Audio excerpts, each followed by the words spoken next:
Hoje eu quero conversar com você sobre qual é o propósito de Deus para a minha vida. Esse é o título do sermão, que é uma pergunta. Qual é o propósito de Deus para a minha vida? Muitos de nós talvez já tenham feito essa pergunta. Talvez você já tenha perguntado para você mesmo, mas o que Deus quer de mim? Por que eu estou na terra? Com que propósito Deus me criou?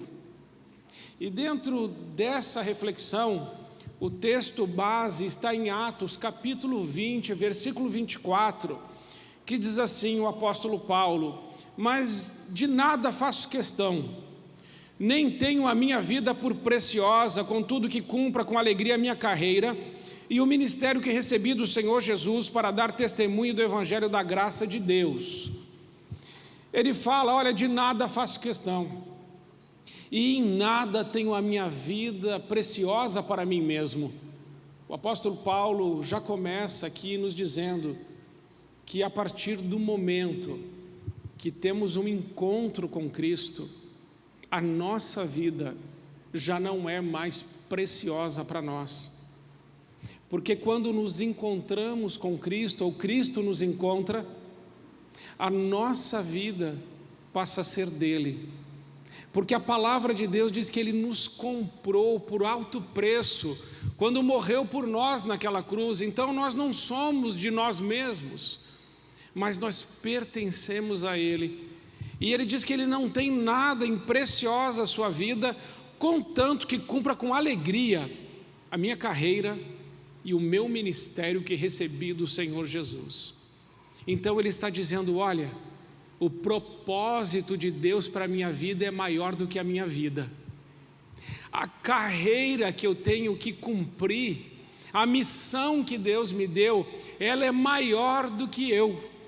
E por isso Ele diz, em nada tenho a minha vida por preciosa, porque a missão que Deus me deu para cumprir, ela é maior do que eu.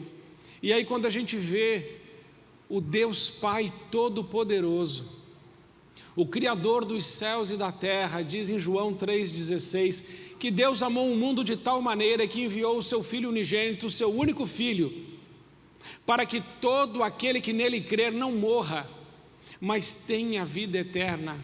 Deus Pai envia Deus Filho, Jesus, e envia com um propósito, mas Ele envia por amor. Deus amou o mundo de tal maneira, e por amor Jesus vem, e Ele vem com uma missão, Ele vem com um propósito. Ele disse, eu vim dar a minha vida em resgate de muitos. Mas Ele também diz em João 10,10, eu vim para que tenham vida todos, e a tenham em abundância. Jesus sabe exatamente o propósito pelo qual Ele veio.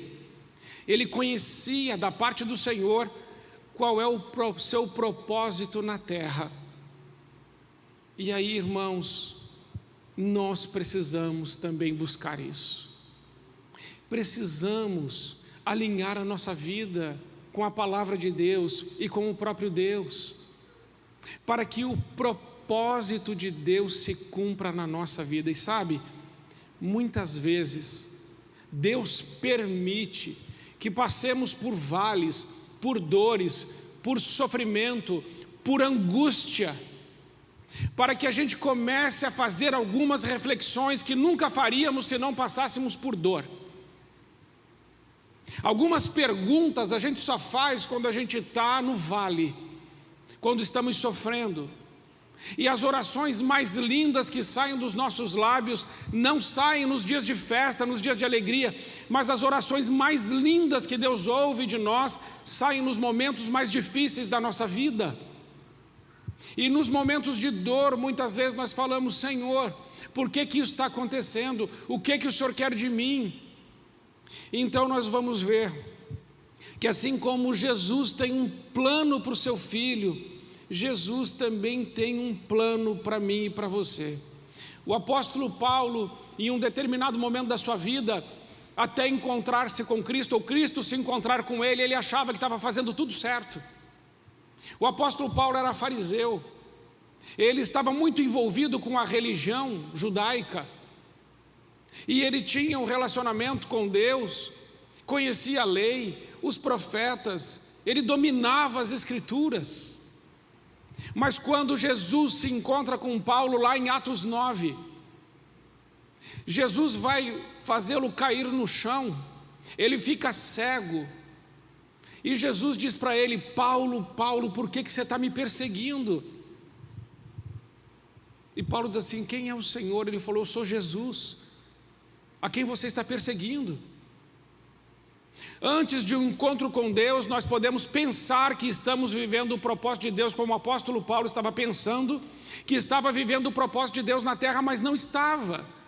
Ao invés de ele estar fazendo a vontade de Deus, ele estava fazendo justamente o contrário, perseguindo a igreja, prendendo os irmãos e matando alguns, como foi morto em Atos capítulo 7, Estevão, o primeiro mártir do cristianismo, um homem cheio do Espírito Santo, foi morto pelo consentimento de Paulo. Então Paulo vai começar a entender o propósito de Deus para a vida dele, seu chamado e sua vocação, a partir do momento em que Deus o encontra, em que Jesus o encontra. Primeira coisa que precisamos entender: não compreenderemos o propósito de Deus para a nossa vida se não tivermos um encontro pessoal, verdadeiro, autêntico, legítimo com o Senhor Jesus Cristo.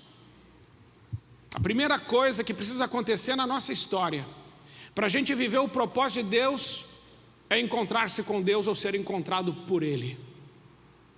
Abraão era um grande homem? Não, Abraão era um idólatra. Josué capítulo 24, Josué vai dizer: Abraão era um idólatra. Mas em Gênesis 12, Deus conversa com Abraão, chama Abraão, diz: Abraão, sai da sua terra, sai da sua parentela e vai para o lugar que eu vou te mostrar. Deus se revela a ele, e Deus fala qual é o propósito que ele tem para a vida de Abraão: em ti serão benditas todas as famílias da terra.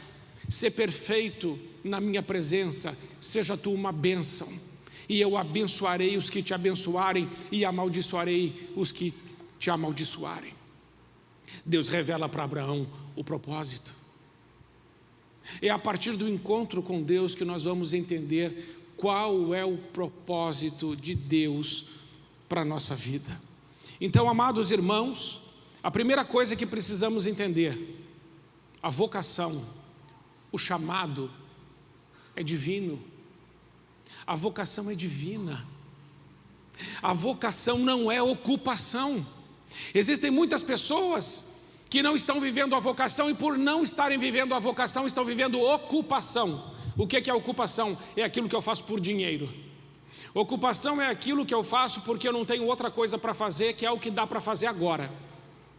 E agora o que dá para fazer é isso, então eu estou fazendo para ganhar o dinheiro, porque eu preciso do dinheiro. Isso é ocupação.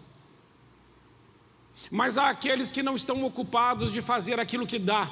Existem aqueles que estão trabalhando, e o trabalho muitas vezes ainda não é uma vocação, porque muitas vezes o trabalho traz fadiga, o trabalho é um fardo, o trabalho traz estresse, ansiedade, síndrome do pânico, distúrbios. A pessoa fica doente por causa do trabalho. Quando o trabalho é isso na vida de uma pessoa, isso não é a vocação, porque trabalho ali é fardo, é peso. Aliás, quem vive isso, abre logo o calendário no início do ano, procura todos os feriados e fala assim: vou ser feliz aqui, aqui, aqui e aqui, porque não vou trabalhar. E enquanto está trabalhando, está pensando: meu Deus do céu, dá meia-noite, mas não dá 6 horas da tarde, porque eu estou doido para sair desse lugar. Você já passou por isso? É quando o trabalho não é vocação, você não quer estar nele, e você até pode dizer assim: Senhor, eu estou doido para sair desse lugar, desse trabalho, para poder começar a te servir. Bem, se você não estava servindo a Deus lá, quem você estava servindo? A vocação é aquele lugar onde a nossa mente, o nosso coração está, é aquilo que a gente tem paixão. A vocação é cumprir o propósito de Deus. A vocação nos realiza completamente. Viver a vocação não é viver isento de problemas, mas apesar dos problemas, dizer vale a pena, lutar por isso, viver por isso.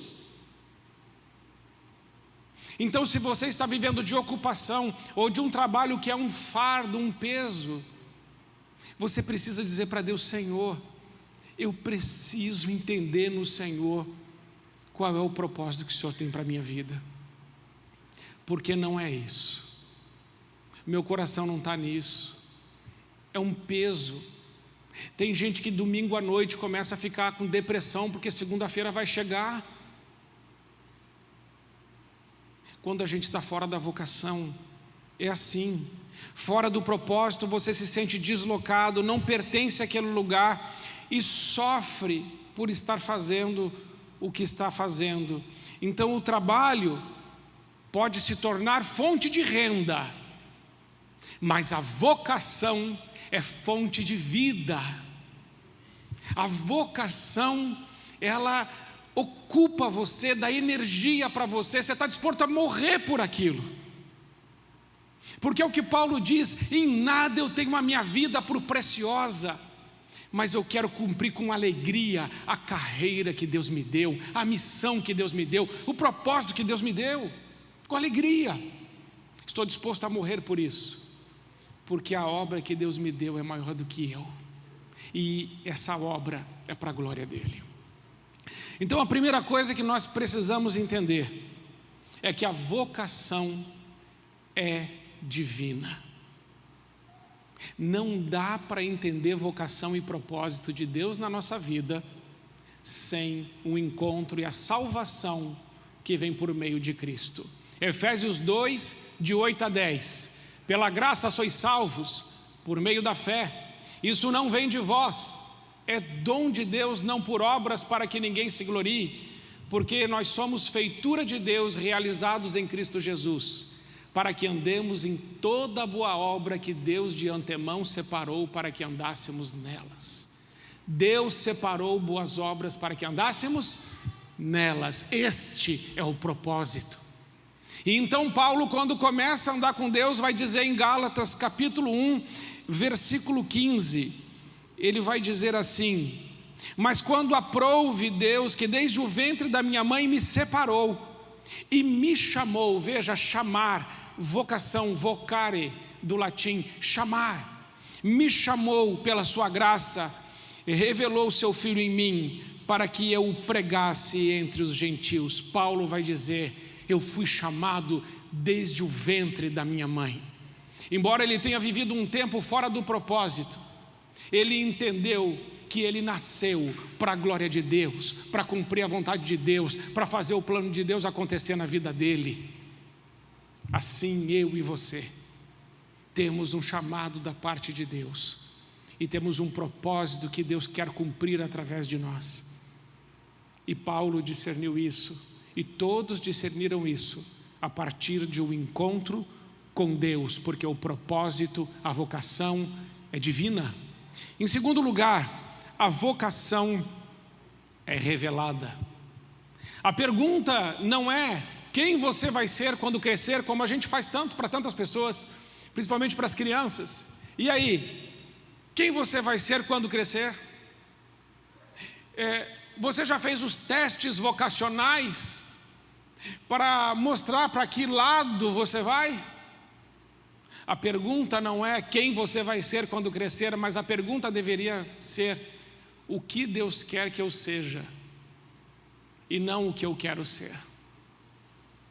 Porque aquele que cria é que diz qual é o propósito. Deus nos criou, e tudo que Deus cria, Ele cria com um propósito. Então, o propósito, ele é revelado, e ele é revelado mediante ao alinhamento da minha vida com a vida de Deus. Veja o apóstolo Pedro, em Lucas capítulo 5, Pedro estava trabalhando ou estava ocupado, ele era pescador, empresário de pesca. Antes de conhecer a Cristo, o que Pedro fazia? Pescava. Mas em Lucas capítulo 5 vai dizer que Pedro não pescou nada a noite inteira. e que amanheceu e Pedro foi para a beira da praia e foi lavar as redes. E Pedro está lá lavando as redes, com certeza muito desanimado, porque não pegou nada a noite inteira, e cansado e com fome. E é nessa hora que começou a amanhecer, a Bíblia diz que Jesus foi chegando naquela praia. E chegando Jesus naquela praia, Pedro estava lavando as redes, mas Jesus começou a pregar a palavra. E pregando a palavra, enquanto Pedro estava esfregando as redes, Jesus estava esfregando Pedro com a sua palavra. Em João 15:3, Jesus disse: vós já estáis limpos pela palavra que vos tenho dito. A palavra de Deus tem o poder de nos limpar. E Jesus pregando estava limpando o coração de Pedro. Então Jesus faz um grande milagre, e ali é chamado da pesca maravilhosa, aonde muitos peixes vêm naquela rede, quando Jesus diz: Pedro, vamos às águas mais profundas. E lançando as redes, eles quase não conseguem retirá-las, e o barquinho que está do lado precisa ajudar. E Pedro se assusta e fica surpreso, e ele chama Jesus de Senhor. Afasta-te de mim, Senhor, eu sou um homem pecador. E Jesus disse: você não vai ser mais pescador de homens, Pedro, de peixes, Pedro, agora você vai ser pescador de homens. Deus revelou para Pedro o propósito. Deus tem um propósito para as nossas vidas, e o propósito é que nós o adoremos em espírito e em verdade. E quando você começa a adorar a Deus, louvar a Deus, ler a palavra de Deus, fazer os devocionais, andar dentro da sua casa, proclamando a palavra de Deus e dizendo que Deus é o Senhor da sua família, da sua casa, e dizendo: vem Senhor, me ajude, me abençoa, cumpra a tua vontade, vai na minha frente. E você vai falando com Deus, Deus vai falar com você, e Deus vai te mostrar o que Ele quer da sua vida. É quando nós alinhamos a nossa vida com a vida de Deus que essas coisas acontecem. E quando a gente começa a fazer isso, muitas investidas vêm do inimigo, de Satanás e seus demônios contra nós. Mas Deus me ensinou uma coisa, eu sempre falava isso, às vezes a gente está fazendo a obra de Deus e estamos querendo viver o que Deus tem para a nossa vida, e alguma coisa ruim acontece. E aí falamos assim: o inimigo está furioso, ele está vindo contra nós. Mas o Espírito Santo me ensinou uma outra coisa: não se preocupe se o inimigo está furioso, se preocupe se o Pai está feliz. Porque se o Pai estiver feliz, o inimigo pode ficar furioso quanto ele quiser. Quem manda é o Senhor, quem diz o que pode e o que não pode é o Senhor. Quem está escondido em Cristo Jesus sou eu e você, e ali o inimigo não pode nos tocar. Nos preocupemos não com o inimigo, mas o que o Pai está achando de nós, da nossa vida, das nossas escolhas. Então a vocação, ela é revelada, mas a vocação revelada só pode ser vivida por meio da fé. Não dá para viver vocação sem fé, irmãos. Em Gênesis capítulo 6 e capítulo 12, Deus se revela a dois homens. Em Gênesis 6 ele se revela a Noé, e em Gênesis 12 ele se revela a Abraão. E para Noé ele diz: Noé, você vai construir uma arca. E ele faz a planta e ele dá todos os detalhes como é que vai construir a arca. A arca vai ter esse tamanho, tantos côvados, você vai colocar betume, você vai fazer janelas, você vai fazer a porta, você vai fazer tudo. Deus mostra tudo. Ele consegue enxergar a arca para poder fazê-la, mas precisa de fé. Para viver vocação precisa de fé, para viver o propósito precisa de fé, porque nunca tinha chovido sobre a terra. Então como é que Noé poderia viver o propósito de Deus sem fé? E Abraão, ele diz: sai da tua terra, da tua parentela, e vai para o lugar que eu te mostrarei. Abraão não estava vendo nada. Deus diz: eu ainda vou te mostrar. A sua parte é ir para onde eu estou mandando. Você entende isso? Eu e você não viveremos o propósito de Deus se não tivermos fé. A palavra de Deus diz: sem fé é impossível agradar a Deus, porque todos os que dele se aproximam precisam crer que ele existe e que Ele é recompensador daqueles que o buscam. Tem que ter fé. Olha, quando Deus mandou eu vir para cá, eu e a Márcia, e Deus falou assim: olha, você vai sair daqui, você vai para lá, você vai sair de Curitiba, você vai para Montenegro. Por quê, Senhor? Porque eu estou mandando. Mais ou menos assim. Só que Deus, Ele é bom. Por quê? Porque Ele usou a minha família para me mostrar que isso era plano dEle.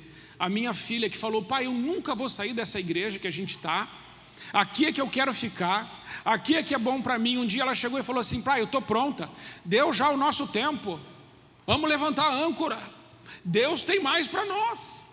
Falei: meu Deus, essa menina nunca falou um troço desse, agora ela está falando isso. Será que Deus usou a vida dela também para falar comigo? Será que Deus, quando chama o pastor, não chama a sua família? Quando Deus chama, Ele chama a família. E o meu filho falou assim, mais ou menos assim: bora, pai, estamos junto. Falei: tá, já entendi. E a minha esposa falou assim: Deus mandou te dizer que o que você decidir, estou junto. E aí Deus levou ela para bem longe na hora que eu tinha que dar a resposta. Deus levou ela para outro lugar, e eu fiquei sozinho. E ali eu comecei a entender que a vocação, o chamado e o propósito é pessoal, é específico para a gente. E aí eu disse: sim, Senhor, eu vou. E depois que eu disse isso, milagres aconteceram na minha vida, e eu estou vivendo aqui em Montenegro, sem medo de errar, os melhores dias da minha vida. Estou vivendo aqui. Mas por quê, irmãos?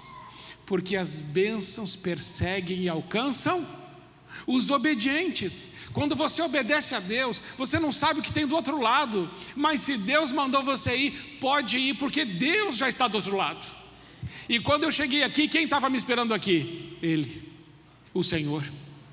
E Ele fez tudo, e está fazendo tudo, e eu estou tão feliz.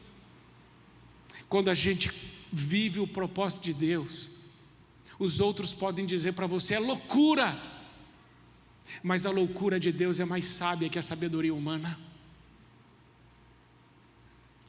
Então o propósito de Deus, a vocação, ela é revelada. Terceiro, a vocação é pessoal. O que isso quer dizer? Quer dizer que quando Deus nos chama, Ele nos chama para a gente ser a gente mesmo. Tem muita gente que está com crise de identidade. Eu queria ser como fulano, eu queria ser como ciclano. Existe alguém que fala que um homem chegou para um rabi e disse assim: rabi, quando eu for para o céu, eu vou pedir perdão a Deus, porque eu não fui como Moisés, eu não fui como Abraão, eu não fui como Josué. Eu vou pedir perdão a Deus porque eu não fui como esses homens. E o rabi respondeu: não peça perdão por isso, peça perdão a Deus por você não ser aquilo que Ele te criou para ser. Deus não te criou e não me criou para ser como os outros. Nós somos únicos, nós somos dEle. Ele tem um plano para nós, um propósito único, pessoal, personalizado, individual para cada um dos seus filhos. Deus tem um plano que foi feito, projetado especificamente para você e para mim. Portanto, dentro do propósito de Deus, somos insubstituíveis. Dentro do propósito de Deus, ninguém pode nos substituir e ninguém pode fazer aquilo que Deus separou para nós fazermos. Por isso que não passe de nós a palavra de Deus e que não passe de nós o propósito de Deus na terra, que se cumpra em nome de Jesus todo o plano de Deus na nossa vida, porque Ele fez para nós. E como é libertador entender isso, e como é bom entender que quando Deus projeta algo para a nossa vida, é para a nossa vida. Mas para isso acontecer é necessário que a gente tenha o mesmo desprendimento e renúncia de Paulo. Paulo disse o que, irmãos? Logo já não sou eu mais quem vivo, Estou crucificado com Cristo, ele disse. Não sou eu, mas quem vivo. Cristo vive em mim. E a vida que presente vivo na carne, vivo na fé no Filho de Deus, que me amou e que se entregou por mim.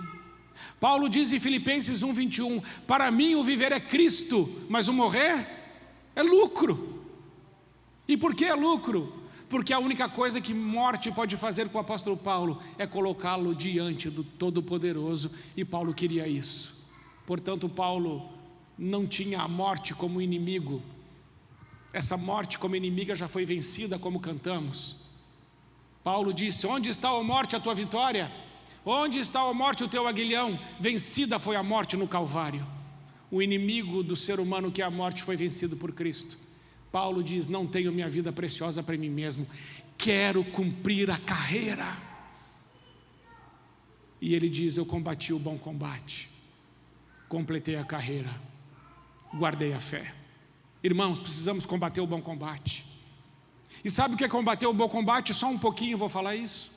Combater o bom combate, primeiro, é combater tudo que te impede de estar na presença de Deus. Combater o bom combate é dizer assim, não, essa hora da manhã eu separei para Ele, eu vou estar com Ele, nenhuma ligação, nenhum programa, nem internet, nenhum entretenimento vai me tirar da presença dEle, nenhum negócio, nada, é eu e Ele. Combater o bom combate é combater também tudo aquilo que nos tira da presença de Deus. Combater o bom combate é quando você está casado, mas vem uma crise e talvez queira vir a separação e se instala um problema e você fala assim, não, o meu casamento não vai acabar, a minha família não vai ser dissolvida, eu estou fundamentado sobre a rocha, nós vamos passar por esse problema, a nossa família vai ficar junta. E eu vou combater tudo que está combatendo a minha família, mas a minha família vai ficar junta. Combater o bom combate. Combater o bom combate é abrir mão do nosso próprio tempo para dedicarmos para os filhos e ensiná-los a andar nos retos e santos caminhos do Senhor. Combater o bom combate é quando vamos para o nosso secreto e dizemos, Senhor, nós temos fome e sede do Deus vivo, queremos o Senhor é o nosso pão, o Senhor é o nosso alimento, o Senhor é a nossa paixão, o nosso querer. Que combate você tem combatido? Paulo disse, eu combati o bom combate, eu terminei a carreira, eu guardei a fé, e a coroa da justiça está reservada para mim, mas não só para mim, mas para todos aqueles que amam a vinda do Senhor. Há uma recompensa, irmãos, no final, há uma recompensa, a coroa da justiça. Último lugar, a vocação é para a glória de Deus. Em primeiro lugar, a vocação é divina. Segundo, a vocação é revelada. Terceiro, a vocação, o propósito é pessoal. Quarto, a vocação, o chamado, o propósito é para a glória de Deus. É para a glória de Deus. Quando nos encontramos com o Senhor, somos tomados pelo Espírito Santo, somos templos do Espírito Santo, o Espírito Santo nos dá dons. Os dons, irmãos, são meios, são como ferramentas que Deus usa, uma capacitação que Deus nos dá para glorificarmos o nome de Jesus. O que é um dom? Uma capacitação dada por Deus para exaltar o nome de Jesus, para glorificar a Jesus. Quando Deus dá dons aos homens, é para que Ele use os dons para a glória dEle. Dom é um meio para um fim. O dom é só um meio, é como uma caixa de ferramentas. Eu uso as ferramentas para fazer a obra, e essa obra glorifica o nome do Pai que está nos céus. Então, se você tem dons, e você tem, todo aquele que recebeu Jesus como seu único e suficiente Salvador tem pelo menos um dom. E quando nós vamos nos relacionando com Deus e fazendo a obra de Deus, nós vamos entendendo que dons temos. E os nossos dons são para a glória de Deus. Muito diferente dos talentos. Quando o homem não conhece a Deus, o homem tem talentos, que são habilidades que ele desenvolveu para trazer glória para o seu próprio nome. E aí nós falamos, fulano é talentoso, mas esse talento glorifica quem? Muitas vezes a própria pessoa. Mas um homem que se converte, Os seus dons e seus talentos são para a glória de Deus. Eu quero dizer a você, para glorificar a Deus você não precisa ser pastor. Para glorificar a Deus, você só precisa dizer: Senhor, eu sei, eu preciso entender isso, essa profissão que eu estou para a Tua glória, o que eu estou fazendo é minha vocação. Então, Senhor, usa a minha vida como médico, como dentista, como prestador de serviço, usa a minha vida como advogado, como engenheiro, como professor, usa a minha vida nisso que estou fazendo para glorificar o Teu nome, Senhor. E eu não quero ficar lá naquele lugar falando que horas isso vai acabar, mas eu quero estar lá naquele lugar onde o Senhor me colocou, dizendo: Senhor, como eu glorifico o Seu nome aqui. Porque tem muita gente que está num lugar que podia estar fazendo a diferença na vida das pessoas, mas está pensando que horas eu saio daqui, mas poderia estar lá dizendo: Senhor, usa a minha vida agora para a glória do Teu nome. Porque o meu amigo de trabalho está com depressão, o meu outro amigo está se separando, mas eu sou canal da Tua graça, e eu quero fazer a diferença, e eu vou abrir os meus lábios, e eu sei de uma coisa: o que o Senhor fez com aquela samaritana, o Senhor pode fazer comigo. Rios de água viva podem fluir do meu interior, para matar a sede de quem está morrendo. Amém, irmãos? Dá um amém. Pelo amor de Deus. Deixa Deus usar a tua vida. E aonde Deus te colocou, diz: Deus, me usa aqui. E sabe, quando chegar a hora de você ir para o teu trabalho, você não vai mais do mesmo jeito. Você vai assim: o que o Senhor vai fazer hoje? Como que Ele vai me usar hoje? Porque o que mais importa, irmãos, para Deus não são as coisas. O que mais importa para Deus são as pessoas. Jesus não morreu naquela cruz por coisas. Jesus morreu naquela cruz por pessoas, por mim e por você. Ele morreu por nós. Ele se importa com nós, mas Ele pede que nós nos importemos também. Quero terminar com 2 textos com os irmãos. João 3,16 é o texto de Deus, e 1 João 3,16 é o nosso texto. Primeiro vamos ver João 3,16.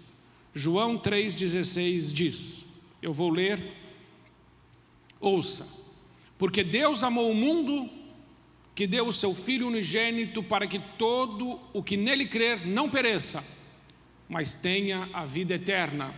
Agora 1 João 3,16, este é para nós. 1 João 3,16 diz: nisto conhecemos o que é o amor. Jesus Cristo deu a sua vida por nós, e devemos dar a nossa vida por nossos irmãos. João 3,16, Jesus deu a sua vida. 1 João 3,16, eu tenho que dar a minha vida. O que Deus pediu para Jesus, Deus pede para nós. Dê a sua vida por amor de mim. Entregue a sua vida para mim, para eu fazer da sua vida o que eu quiser e cumprir na sua vida o meu propósito. Não dá, irmãos, para viver propósito de Deus sem uma entrega total e sem reservas. Que possamos nos entregar nas mãos dEle dessa forma, para que Ele seja glorificado através de nós. Amém? Vamos ficar em pé, vamos orar para a gente ter o nosso momento da ceia. Senhor, em nome de Jesus, nós queremos agradecer, Pai, essa palavra que é tão abençoada, a Tua santa palavra, que é tão poderosa e que entra no nosso coração. Nós queremos agradecer nessa noite porque entendemos que a vocação é divina e que só podemos entender o que o Senhor tem para a nossa vida depois de um encontro contigo. Mas também entendemos nessa noite que a vocação é revelada e que quando começamos a viver contigo, começamos a discernir e entender qual o propósito que o Senhor tem para a nossa vida, e que precisaremos de fé para viver o Teu propósito para a nossa história. E Pai, Aprendemos na Tua palavra que a vocação é pessoal, somos únicos, e o Senhor tem um plano para cada um de nós. E entendemos também, Pai, que a vocação, o propósito, o nosso chamado, implica em glorificar o Teu nome. Por isso dizemos nessa noite: Senhor Jesus, ajuda-nos a viver o propósito para o qual o Senhor nos criou. Ajuda-nos a discernir e ter fé para pagar o preço do chamado da vocação. Pai, é isso que queremos. Chegar ao final da nossa vida e dizer como o apóstolo Paulo: eu combati o bom combate, terminei a carreira, guardei a fé, e para mim está reservada a coroa da justiça, mas não só para mim, mas para todos aqueles que amam a sua vinda. Senhor Jesus, que rios de água viva fluam do nosso interior. Senhor Jesus, que sejamos luz do mundo, sal da terra. Senhor Jesus, enche-nos com Teu Santo Espírito e leva-nos a viver uma vida mais elevada. Leva-nos, Senhor, a uma intimidade mais profunda. Leva-nos, Senhor, a andarmos nas nossas alturas contigo, e que possamos contemplar a beleza da Tua santidade, o mover do Teu Espírito e sinais e maravilhas que vêm por meio de Ti. Faz isso, Senhor, através da nossa vida, em nome de Jesus. Amém.